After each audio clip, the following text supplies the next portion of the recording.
আসসালামু আলাইকুম প্রিয় সরকারি চাকরিজীবী এবং নতুন পে স্কেল প্রত্যাশী ভাই ও বোনেরা, আশা করি সবাই ভালো আছেন।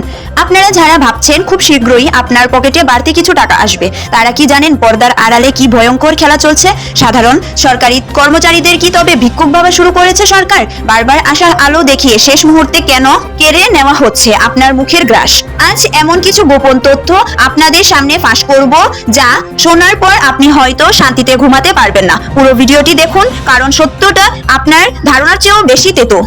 খবর পাওয়া যাচ্ছে সরকারের উচ্চ মহলের টেবিলে পে স্কেল ফাইলটি এখন শুধুই একটি মূল্যহীন কাগজ। কেন এই অবহেলা? আসুন জেনে নেই সেই গোপন রহস্য। সচিবালয়ের অন্দরমহল থেকে পাওয়া তথ্য অনুযায়ী একটি নতুন পে স্কেল কার্যকর করতে প্রতি বছর সরকার অতিরিক্ত প্রায় 35 থেকে 40 হাজার কোটি টাকার প্রয়োজন। কেন এই টাকার অজুহাত?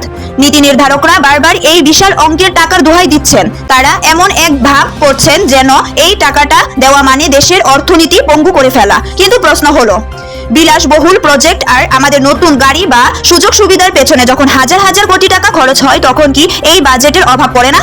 সরকার এই 40,000 কোটি টাকাকে এমন ভাবে উপস্থাপন করছে যেন তারা আমাদের দয়া করছে, অথচ এই টাকাটা আপনাদের অধিকার। দ্রব্যমূল্যের ঊর্ধ্বগতিতে যখন জীবন অতৃষ্ট, তখন এই টাকাটা আপনাদের বাঁচার সম্বল।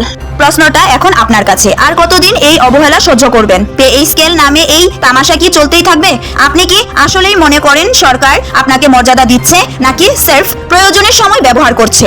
আপনার ভেতরে ক্ষোভ আজ কমেন্টে উপর করে দিন। এই ভিডিওটি চারদিকে ছড়িয়ে দিন, যেন প্রতিটি বঞ্চিত কর্মচারীর আর্তনাদ নীতি নির্ধারকদের কানে গিয়ে পৌঁছায়।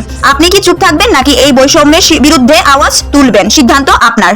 আজকে এই পর্যন্তই। আরো পে স্কেল সংক্রান্ত তথ্য জানতে আমার পেজটিকে ফলো করে পাশে থাকুন। আল্লাহ হাফেজ।